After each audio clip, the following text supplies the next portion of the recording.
যে ব্যক্তি ফরজ নামাজের পর মাথায় ডান হাত রেখে মহান আল্লাহ তাআলার এই পবিত্র নামটি মাত্র 11 বার পাঠ করবে, ইনশাআল্লাহ এই আমলের বরকতে তার যাবতীয় রোগ দূর হবে, মস্তিষ্কের শক্তি ক্রমাগত বাড়তে থাকবে এবং যাবতীয় চিন্তা ভাবনাও দূর হবে। সুবহানাল্লাহ নামটি হলো ইয়া কওয়ি।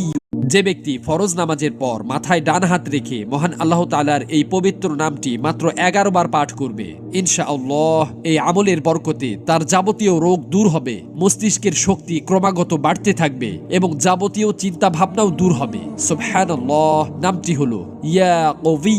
যে ব্যক্তি ফরজ নামাজের পর মাথায় ডান হাত রেখে মহান আল্লাহ তাআলার এই পবিত্র নামটি মাত্র 11 বার পাঠ করবে, ইনশাআল্লাহ এই আমলের বরকতে তার যাবতীয় রোগ দূর হবে, মস্তিষ্কের শক্তি ক্রমাগত বাড়তে থাকবে এবং যাবতীয় চিন্তা ভাবনাও দূর হবে। সুবহানাল্লাহ নামটি হলো ইয়া কওয়ি।